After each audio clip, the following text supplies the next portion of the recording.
श्री गणेशाय नमः। शिव पुराण कोटिरुद्र संहिता अध्याय 37। भगवान शिव को संतुष्ट करने वाले व्रतों का वर्णन, शिवरात्रि व्रत की विधि एवं महिमा का कथन। तदनंतर ऋषियों के पूछने पर सूत जी ने शिव जी की आराधना के द्वारा उत्तम एवं मनोवांछित फल प्राप्त करने वाले बहुत से महान स्त्री पुरुषों के नाम बताए।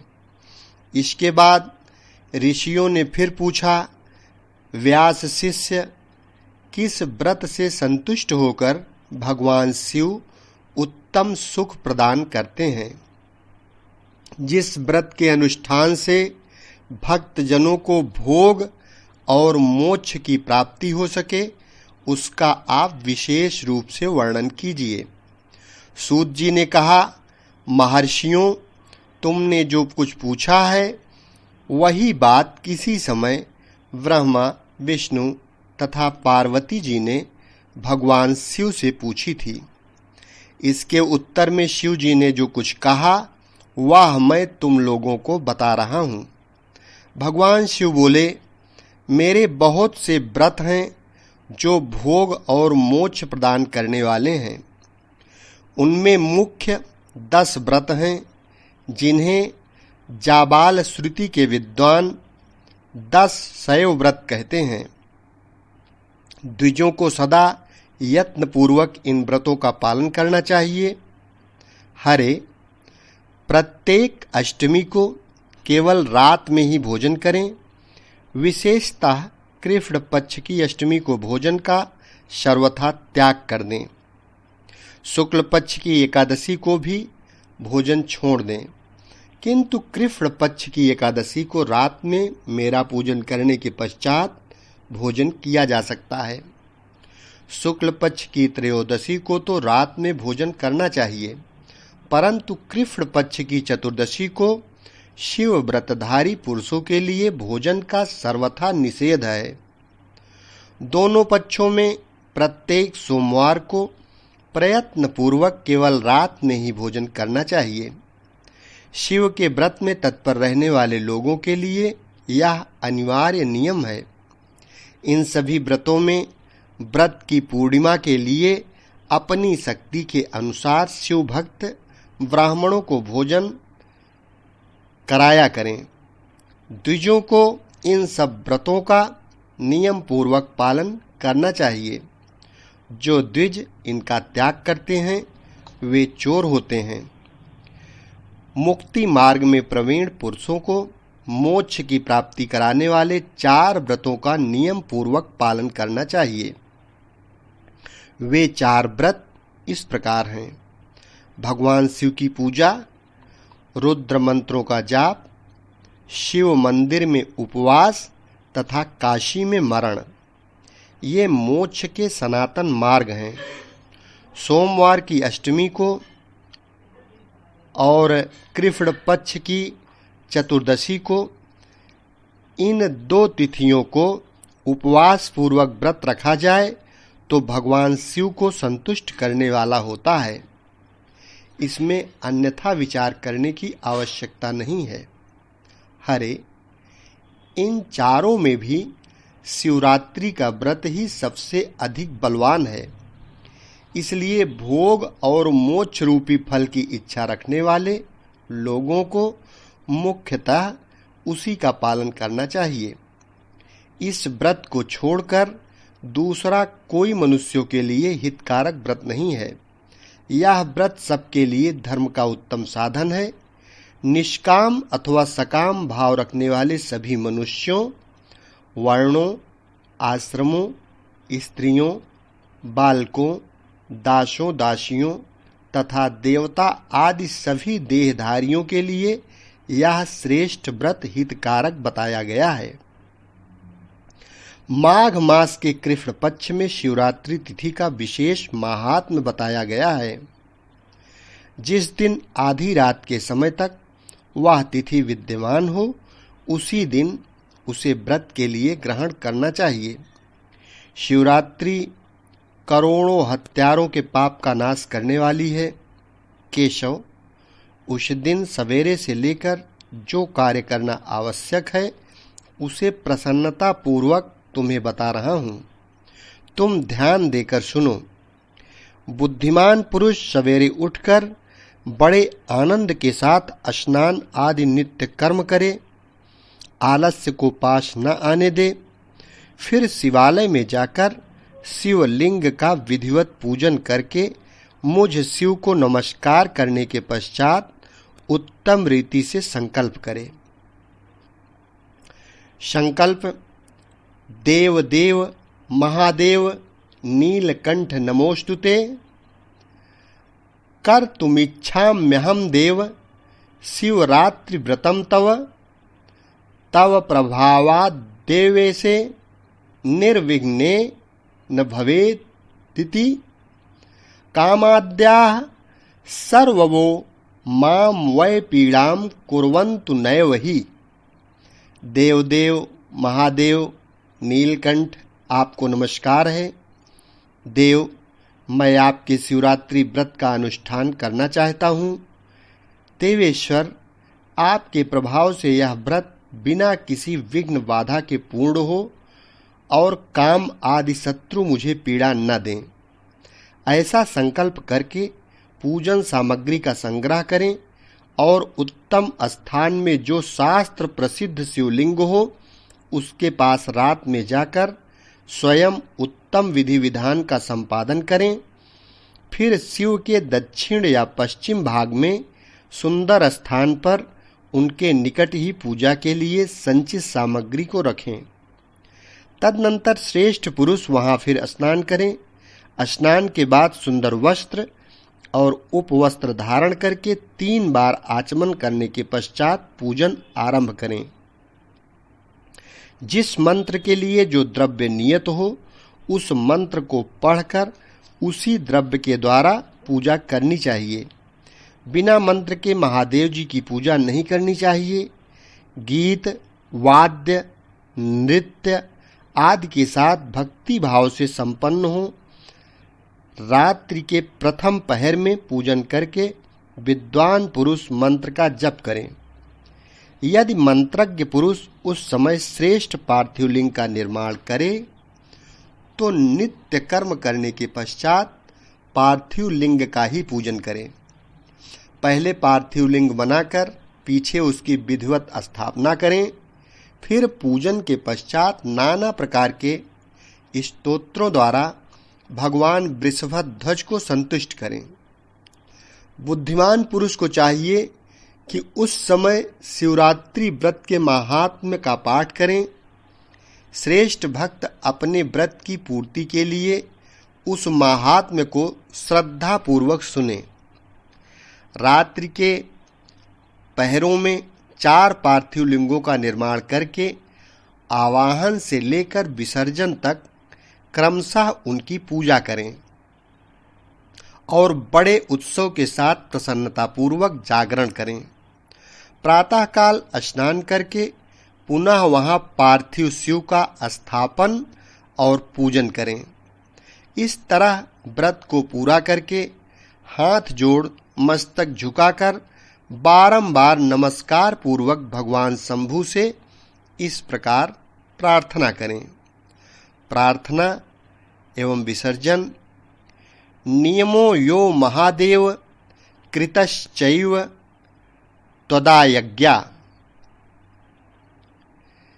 विसृज्यते मया स्वामिन् व्रतं जानु मनुत्तमम् व्रते नानेन देवेश यथा शक्ति कृतेन च संतुष्टो भव सर्वाद्य कृपां कुरु ममो परि।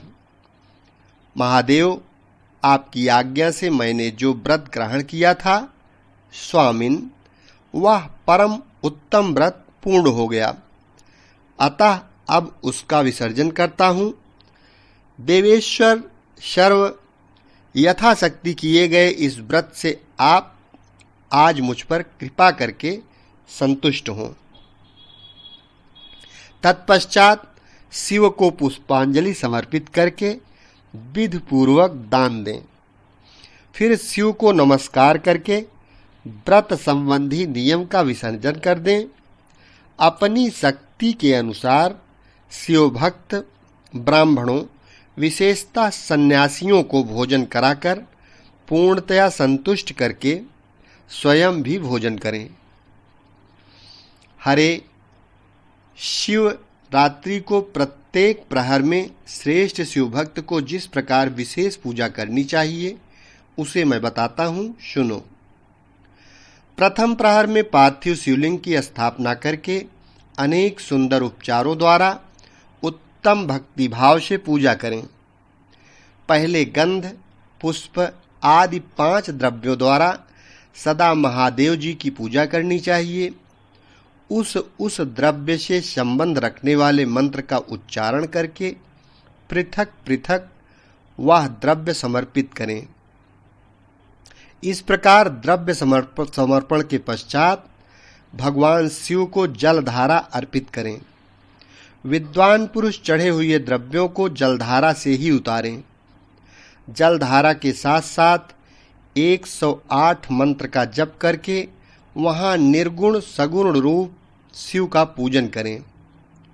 गुरु से प्राप्त हुए मंत्र द्वारा भगवान शिव की पूजा करें, अन्यथा नाम मंत्र द्वारा सदा शिव का पूजन करना चाहिए। विचित्र चंदन, अखंड चावल और काले तिलों से परमात्मा शिव की पूजा करनी चाहिए। कमल और कनेर के फूल चढ़ाने चाहिए। 8 नाम मंत्रों द्वारा शंकर जी को पुष्प समर्पित करें। वे 8 नाम इस प्रकार हैं: भव, शर्व, रुद्र, पशुपति, उग्र, महान, भीम और ईशान।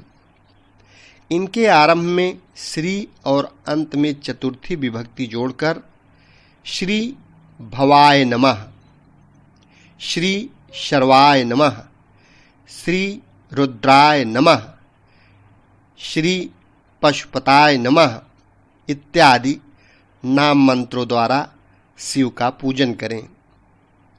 पुष्प समर्पण के पश्चात धूप, दीप और नैवेद्य निवेदन करें। पहले प्रहर में विद्वान पुरुष नैवेद्य के लिए पकवान बनवा लें। फिर श्रीफल युक्त विशेषार्घ्य देकर तांबूल समर्पित करें। तदनंतर नमस्कार और ध्यान करके गुरु के दिए हुए मंत्र का जाप करें। गुरु दत्त मंत्र अगर न हो तो पंचाक्षर नमः शिवाय मंत्र के जप से भगवान शंकर को संतुष्ट करें। धेनु मुद्रा दिखाकर उत्तम जल से तर्पण करें। तत्पश्चात अपनी शक्ति के अनुसार 5 ब्राह्मणों को भोजन कराने का संकल्प करें। फिर जब तक पहला प्रहर पूरा न हो जाए तब तक महान उत्सव चलता रहे। दूसरा प्रहर आरंभ होने पर पुनः पूजन के लिए संकल्प करें अथवा एक ही समय चारों प्रहरों के लिए संकल्प करके पहले प्रहर की भांति पूजा करता रहे। पहले पूर्वोक्त द्रव्यों से पूजन करके फिर जलधारा समर्पित करें। प्रथम प्रहर की अपेक्षा दुगने मंत्रों का जप करके शिव की पूजा करें। पूर्वोक्त तिल, जौ तथा कमल पुष्पों से शिव की अर्चना करें। विशेषतः बिल्व पत्रों से परमेश्वर शिव का पूजन करना चाहिए। दूसरे प्रहर में बिजौरा नींबू के साथ अर्घ्य देकर खीर का नैवेद्य निवेदन करें। जनार्दन, इससे पहले की अपेक्षा मंत्रों की दुगनी आवृत्ति करनी चाहिए। फिर ब्राह्मणों को भोजन कराने का संकल्प करें। शेष सब बातें पहली की ही भांति तब तक करता रहे जब तक कि दूसरा प्रहर पूरा न हो जाए। तीसरे प्रहर के आने पर पूजन तो पहले के समान ही करें, किंतु जौ के स्थान में गेहूं का उपयोग करें और आक के फूल चढ़ाएं। उसके बाद नाना प्रकार के धूप एवं दीप देकर पूये का नैवेद्य भोग लगाएं। उसके साथ भांति भांति के साग भी अर्पित करें। इस प्रकार पूजन करके कपूर से आरती उतारें, अनार के फल के साथ अर्घ्य दें और दूसरे प्रहर की अपेक्षा दुगना मंत्र जप करें। तदनंतर दक्षिणा सहित ब्राह्मण भोजन का संकल्प करें और तीसरे प्रहर के पूरे होने तक पूर्ववत उत्सव करता रहे। चौथा प्रहर आने पर तीसरे प्रहर की पूजा का विसर्जन कर दें। पुनः आवाहन आदि करके विधिवत पूजा करें। उड़द, कंगनी, मूंग, सप्तधान्य, शंखी पुष्प तथा बिल्व पत्रों से परमेश्वर शंकर का पूजन करें। उस प्रहर में भांति भांति की मिठाइयाँ उनका नैवेद्य लगाएं अथवा उड़द के बड़े आदि बनाकर उनके द्वारा सदाशिव को संतुष्ट करें। केले के फल के साथ अथवा अन्य विविध फलों के साथ शिव को अर्घ्य दें। तीसरे प्रहर की अपेक्षा दुगना मंत्र जप करें और यथाशक्ति ब्राह्मण भोजन का संकल्प करें। गीत, वाद्य तथा नृत्य से शिव की आराधना पूर्वक समय बिताएं। भक्तजनों को तब तक महान उत्सव करते रहना चाहिए जब तक अरुणोदय न हो जाए। अरुणोदय होने पर पुनः स्नान करके भांति भांति के पूजनोपचारों और उपहारों द्वारा शिव की अर्चना करें। तत्पश्चात अपना अभिषेक कराएं, नाना प्रकार के दान दें और प्रहर की संख्या के अनुसार ब्राह्मणों तथा सन्यासियों को अनेक प्रकार के भोज्य पदार्थों का भोजन कराएं। फिर शंकर को नमस्कार करके पुष्पांजलि दें और बुद्धिमान पुरुष उत्तम स्तुति करके निम्नांकित मंत्रों से प्रार्थना करें। तावकस्तद्गत प्राणस्त्वञ्चितोऽहं सदा मृड कृपानिधे इति ज्ञात्वा यथा योग्यं तथा कुरु। अज्ञानाद्यादिवा अज्ञानजप पूजादिकं मया कृपानिधित्वा जज्ञात्वैव भूतनाथ प्रसीद मे। अनेनैवोपवासेन यज्जातं फलमेव च तेनैव प्रीयतां देवः शङ्करः सुखदायकः। कुले मम महादेव भजनं तेस्तु सर्वदा मा भूतस्य कुले जन्म यत्र त्वं नहि देवता। सुखदायक कृपा निधान शिव, मैं आपका हूँ, मेरे प्राण आप में ही लगे हैं और मेरा चित्त सदा आपका ही चिंतन करता है। यह जानकर आप जैसा उचित समझें वैसा ही करें। भूतनाथ, मैंने जानकर या अनजान में जो जप और पूजन आदि किया है उसे समझकर दया सागर होने के नाते ही आप मुझ पर प्रसन्न हों। उस उपवास व्रत से जो फल हुआ है उसी में सुखदायक भगवान शंकर मुझ पर प्रसन्न हो। महादेव, मेरे कुल में सदा आपका भजन होता रहे। जहाँ के आप इष्ट देवता न हो उस कुल में मेरा कभी जन्म न हो। इस प्रकार प्रार्थना करने के पश्चात भगवान शिव को पुष्पांजलि समर्पित करके ब्राह्मणों से तिलक और आशीर्वाद ग्रहण करें। तदनंतर शंभु का विसर्जन करें। जिसने इस प्रकार व्रत किया हो उससे मैं दूर नहीं रहता। इस व्रत के फल का वर्णन नहीं किया जा सकता। मेरे पास ऐसी कोई वस्तु नहीं है जिसे शिवरात्रि व्रत करने वाले के लिए मैं दे न डालूं।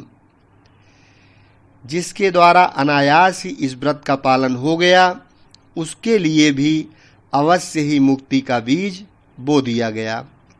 मनुष्यों को प्रतिमास भक्ति पूर्वक शिवरात्रि व्रत करना चाहिए। तत्पश्चात इसका उद्यापन करके मनुष्य सांगोपांग फल लाभ करता है। इस व्रत का पालन करने में मैं शिव निश्चय ही उपासक के समस्त दुखों का नाश कर देता हूँ और उसे भोग मोक्ष आदि संपूर्ण मनोवांछित फल प्रदान करता हूँ। सूत जी कहते हैं, महर्षियों, भगवान शिव का यह अत्यंत हितकारक और अद्भुत वचन सुनकर श्री विष्णु अपने धाम को लौट आए। उसके बाद इस उत्तम व्रत का अपना हित चाहने वाले लोगों में प्रचार हुआ। किसी समय केशव ने नारद जी से भोग और मोक्ष देने वाले इस दिव्य शिवरात्रि व्रत का वर्णन किया था। अध्याय 37 और 38 संपन्न हुआ। शेष अगले भाग में। एक बार प्रेम से बोलो श्री शंकर भगवान की जय।